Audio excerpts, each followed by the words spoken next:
चलिए तो बता दें आप लोग को कि आज हम लोग का जो क्लास है ये बिहार पुलिस का साइंस का जो क्वेश्चन देख रहे हैं 19वां क्लास है। तो आप लोग से एक छोटी सी अपील है कि वीडियो को लाइक और शेयर जरूर कीजिए, पेज को फॉलो कीजिए। अगर आप वीडियो यूट्यूब पे देख रहे हैं तो पेज को चैनल को सब्सक्राइब जरूर कीजिए।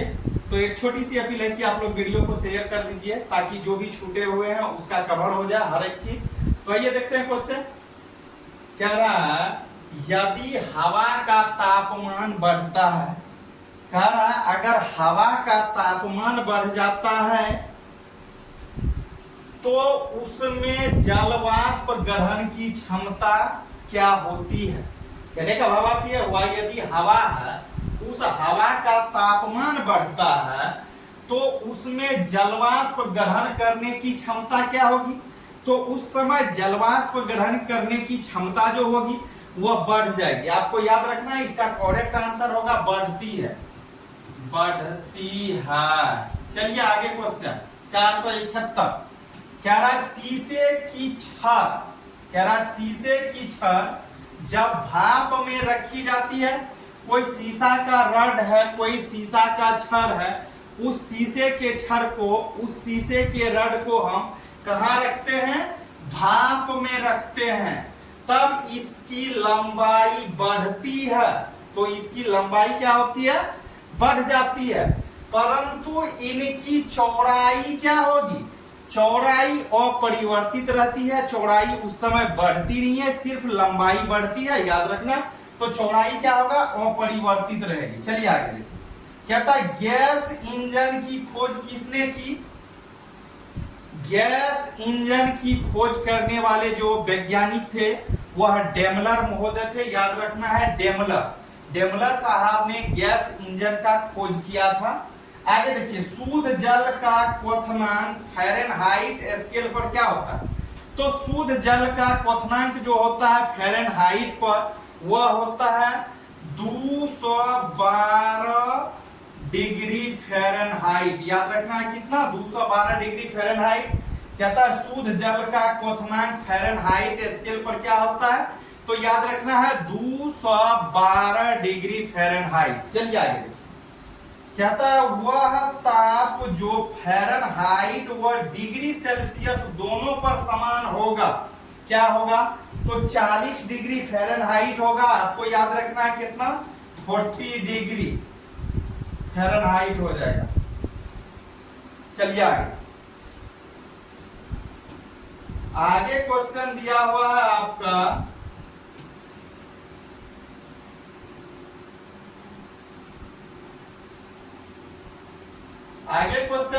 क्या रहा, वह ताप जो फ़ारेनहाइट व डिग्री सेल्सियस दोनों पर समान होगा, तो 40 सेंटीग्रेड बता दिया अभी। आगे क्या रहा, -150 मतलब 150 डिग्री सेंटीग्रेड से कम ताप को क्या कहते हैं, तो -150 डिग्री सेंटीग्रेड ताप को जो बोलते हैं, याद रखना है, वह होता है क्रायोजेनिक ताप। क्रायोजेनिक ताप कई बार पूछा गया है। आगे देखिए क्या आता है, ठंडे प्रदेशों में थर्मामीटर में पारा के स्थान पर अल्कोहल क्यों भरा जाता है। बात सही है कि ठंडे के समय में या ठंडे प्रदेशों में जहां ठंड काफी अधिक पड़ती है उस जगह पर थर्मामीटर में पारे के स्थान पर थर्मामीटर में पारा भरा जाता है, लेकिन ठंडे प्रदेश में थर्मामीटर में पारे के स्थान पर अल्कोहल भरा जाता है। ऐसा क्यों, आखिर क्या कारण है कि पारे के जगह पे हम किसी को भरते हैं, अल्कोहल भरते हैं। तो इसका यही कारण है कि अल्कोहल जो होता है -115 डिग्री सेंटीग्रेड का हिमांक, पारा का हिमांक कितना होता है, -39 डिग्री सेंटीग्रेड से कम होता है। यही कारण है कि ठंडे प्रदेशों में पारे के जगह हम थर्मामीटर में अल्कोहल का यूज करते हैं, अल्कोहल को भरते हैं। आगे देखिए कहता है न्यूनतम संभव ताप है, कहता है न्यूनतम संभव ताप है न्यूनतम संभव ताप जो होता है वह माना गया है 273 डिग्री सेंटीग्रेड, याद रखना।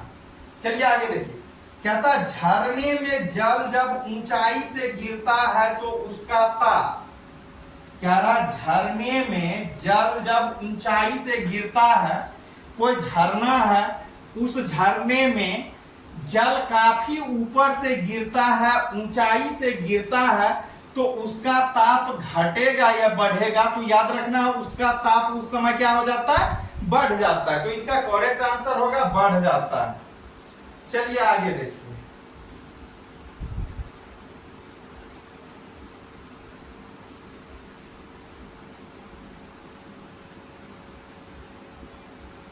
आगे क्वेश्चन दिया हुआ है आपका, कह रहा केल्विन तापमापी में बर्फ का गलनांक क्या होता है?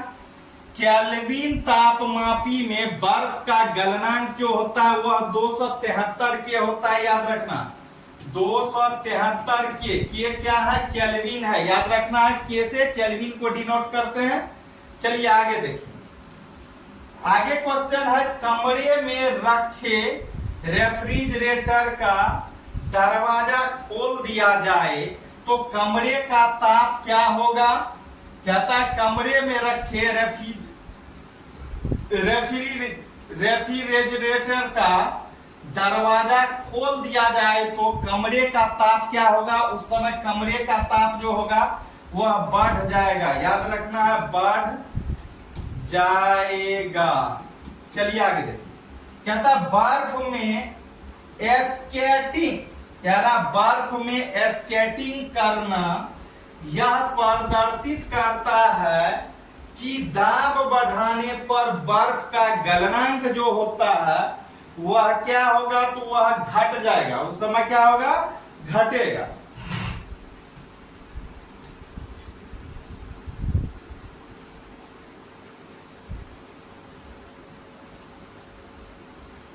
आगे क्वेश्चन देखिए, आगे कह रहा है झील के पानी की सतह बर्फ के रूप में जमने जा रही है, इस समय पेंदी के पानी का ताप क्या होगा? कह रहा है झील के पानी की सतह, जो झील है उस झील के पानी की सतह मतलब नीचे वाला हिस्सा नहीं, ऊपर वाला सतह जो है, कह रहा बर्फ के रूप में जमने जा रही है, इस समय पेंदी के पानी का ताप क्या होगा? तो इस समय पेंदी के पानी का ताप जो होगा 4 डिग्री होगा सेंटीग्रेड, याद रखना। आगे कहता है दृढ़तांक, दृढ़तांक किसका अनुपात है? याद रखना है, दृढ़तांक जो है वह किसका अनुपात है? तो आपको याद रखना है अपरूपण प्रतिबल के साथ अपरूपण विकृति का। तो ये करेक्ट आंसर होगा आपका। चलिए आगे देखिए, आगे है कह रहा पवन के अपवाहन क्रिया के कारण बने गत्तों को क्या कहा जाता है?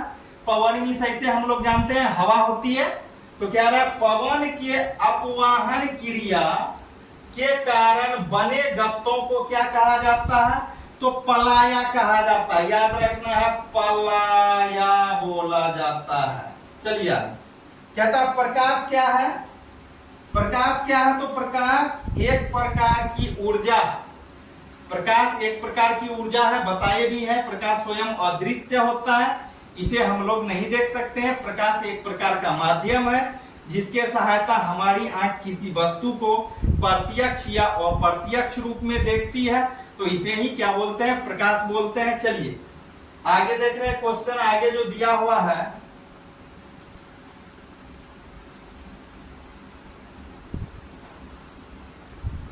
आगे क्वेश्चन है प्रकाश के गमन के लिए किसकी आवश्यकता नहीं होती है?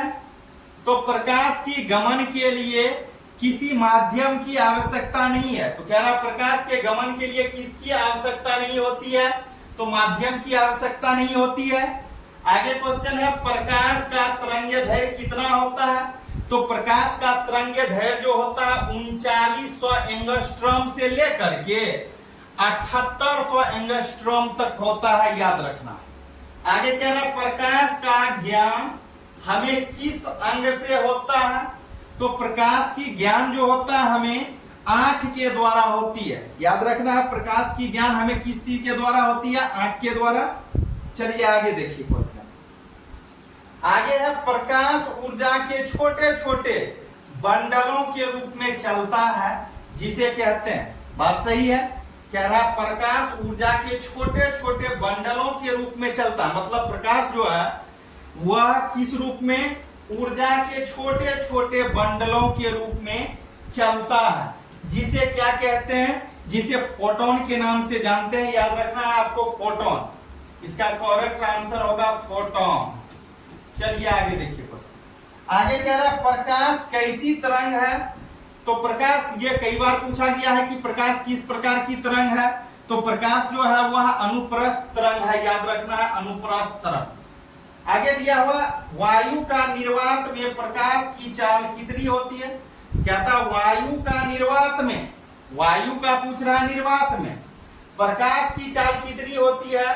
तो ये याद रखना आपको 3 गुना 10⁸ मीटर प्रति सेकेंड होता है। ये सबसे अधिक होता है, ये भी याद रखना है, सबसे अधिक, सबसे अधिक। चलिए आगे क्वेश्चन देखिए।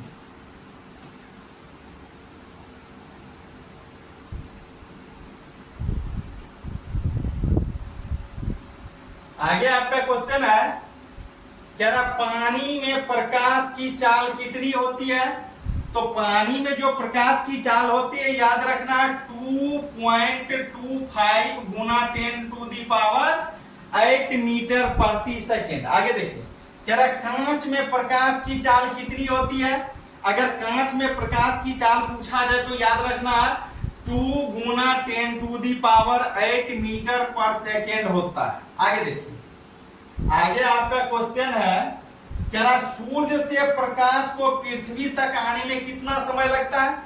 सूर्य से प्रकाश अगर चलना प्रारंभ करता है और पृथ्वी पे आता है, तो सूर्य से लेकर के पृथ्वी तक की दूरी तय करने में कितने समय लगता है कुल? तो याद रखना है 8 मिनट 17 सेकेंड। चलिए आगे देखिए। आगे क्वेश्चन है, चंद्रमा से परावर्तित प्रकाश के पृथ्वी तक आने में कितना समय लगता है? मतलब कह रहा है चंद्रमा से परावर्तित प्रकाश पृथ्वी तक आने में कितना समय लगाता है? तो 1.28 सेकेंड। याद रखना 1.28 सेकेंड का टाइम लगाता है। चलिए आगे। आगे कह रहा है प्रकाश के वेग की गणना सर्वप्रथम किसने की? तो प्रकाश की वेग की गणना सर्वप्रथम रोमर नामक वैज्ञानिक साहब ने किए थे। याद रखना है रोमर। आगे क्वेश्चन देखिए।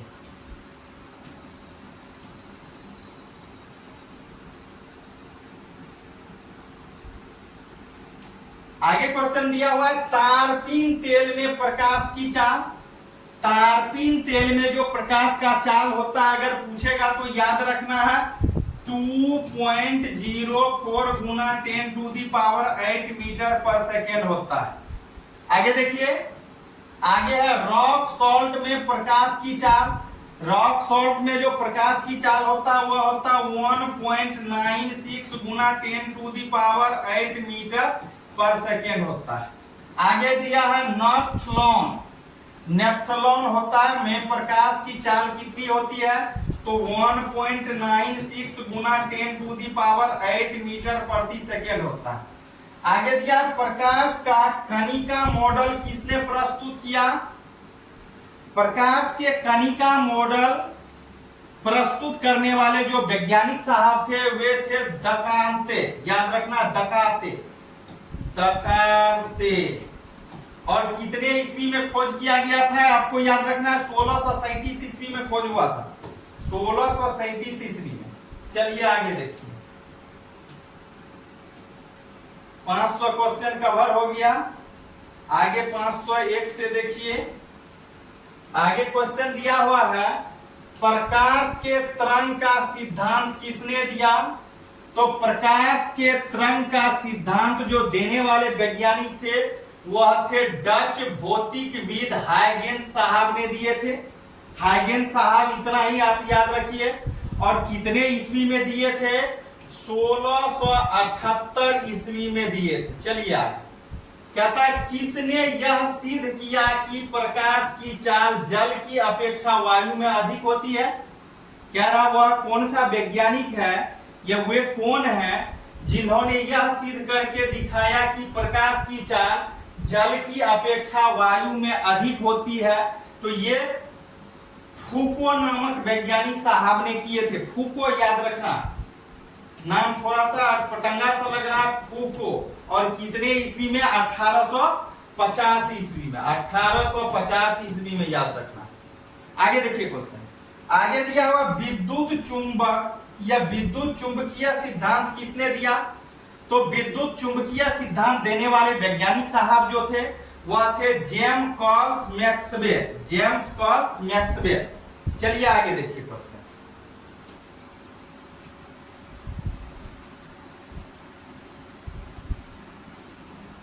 आगे क्वेश्चन है आपका, कह रहा प्रकाश का कौन सा गुण यह सिद्ध करता है कि प्रकाश अनुप्रस्थ होती है? कह रहा अभी बताएं थोड़ा देर कि प्रकाश जो है वह अनुप्रस्थ तरंग है।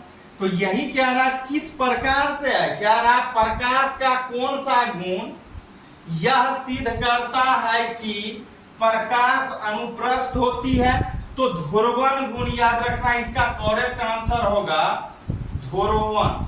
चलिए आगे देखिए, कहता प्रकाश का विद्युत चुंबकीय सिद्धांत, कह रहा प्रकाश का विद्युत चुंबकीय सिद्धांत जो है प्रकाश के कौन कौन से गुण की व्याख्या करता है? तो ये करता है प्रकाश के परावर्तन का, प्रकाश के अपवर्तन का, सीधी रेखा में गमन करने का, विवर्तन का, व्यतिकरण तथा ध्रुवन का। आगे क्वेश्चन है, प्रकाश का कौन सा गुण विद्युत चुंबकीय सिद्धांत सिद्ध नहीं कर पाती है या कर पाता है? कह रहा है प्रकाश का कौन सा गुण विद्युत चुंबकीय सिद्धांत सिद्ध नहीं कर पाता है? तो प्रकाश विद्युत प्रभाव एवं क्रॉम्पटन सिद्धांत जो है यह प्रकाश के चुंबकीय सिद्धांत को सिद्ध नहीं कर पाता है। आगे देखिए, आगे दिया हुआ क्वेश्चन, प्रकाश की चाल किस पर निर्भर करता है? तो प्रकाश की चाल जो निर्भर करता है वह प्रकृति के अपवर्तनांक पर निर्भर करता है। याद रखना है, प्रकृति के अपवर्तनांक पे तो वही दिया, सॉरी माध्यम के अपवर्तनांक पर। चलिए आगे देखिए,